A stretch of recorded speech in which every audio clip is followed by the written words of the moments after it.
बारिश बैठे हुए हैं।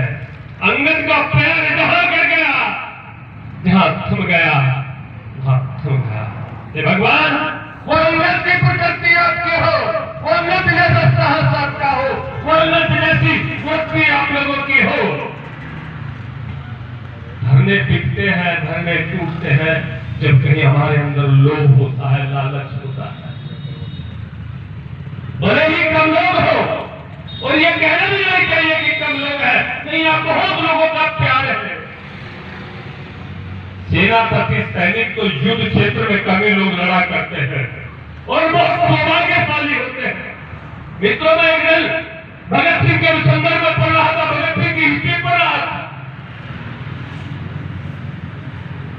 वो भी विदेशी क्रांतिकारियों से प्रभावित हुए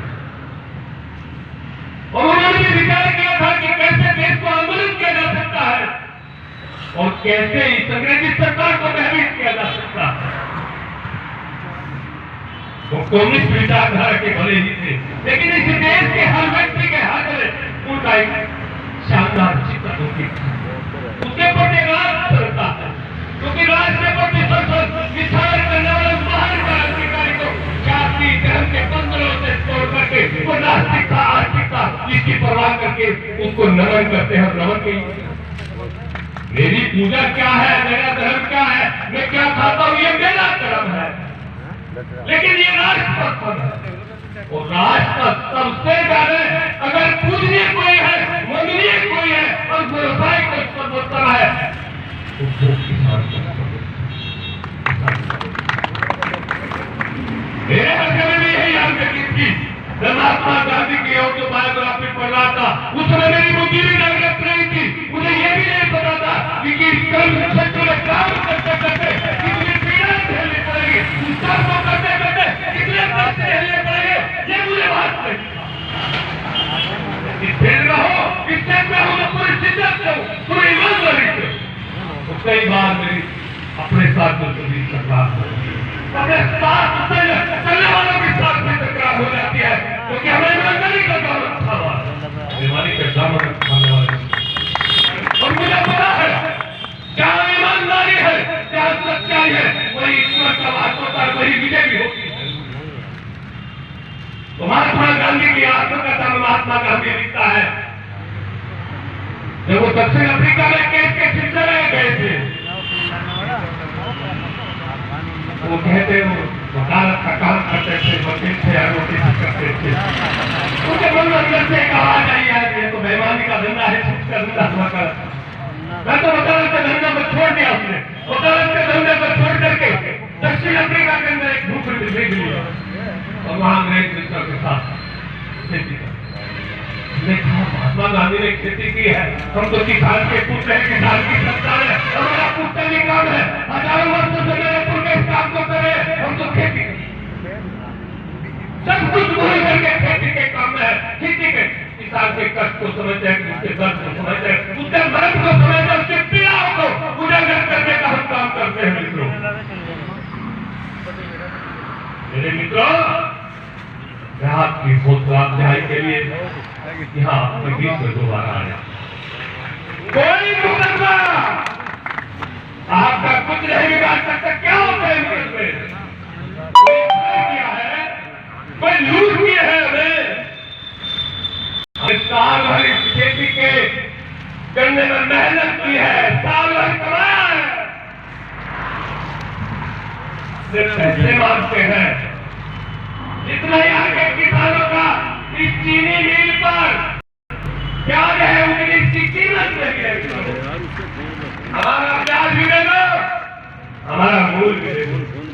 ये वेतन भोगी लोग, ये छोटे होते बड़े लोग, ये सरकार के लोग, इनका घर चलता है, वेतन मिलता है और वो वेतन भी हम टैक्स के रूप में देते हैं। हजारों रुपए के टैक्स एक सामान्य व्यक्ति देता है, कभी हमारी सेवा सुरक्षा के लिए तो काम देता है। चोर को द्वार पर जाते हम पैसे मांगे, रिपोर्ट हमारे खिलाफ, हीरानी के खिलाफ कोई रिपोर्ट नहीं। और इस देश में एक ऐसा भाई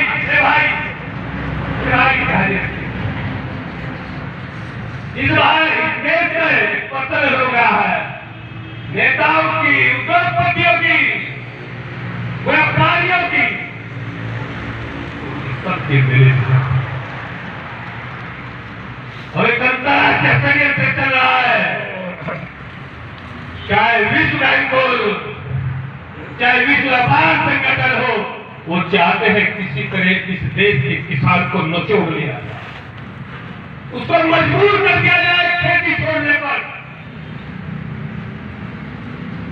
और पूछते हैं विश्व बैंक के वाइस प्रेसिडेंट से पत्रकार पूछते हैं, आप चाहते हैं कि इंग्लैंड की जनसंख्या, फ्रांस की जनसंख्या के बराबर के लोग हिंदुस्तान से गांव देहात से निकल करके खेती किसानी का काम छोड़ करके शहर में स्थापित हो जाए, तो पत्रकारों से विश्व बैंक का उपाध्यक्ष ये उत्तर देता है कि वहां पर रियल एस्टेट का काम चल रहा है, सड़कें बन रही है, यानी हमें खेती किसानी जिसे हम मां कहते हैं उसे हमें वंचित करके मजदूर बनाने का काम ये लोग कर रहे हैं। और मैं शायरी कहा करता हूं मित्रों, उसको ध्यान से आग लगा दो पानी में, आग लगा दो पानी में, शरारत हो तो ऐसी हो, ध्यान रख रात मिटा दो हस्ती जुल्म की, बगावत हो तो ऐसी। मेरे मित्रों, आप विजयी हैं, आप सफल हो, ये कामना, ये प्रार्थना के लेकर के आपके मध्य में आया हूं। आता रहूंगा, डरना नहीं, हटना नहीं, अपने पराक्रम का परिचय देने का समय है।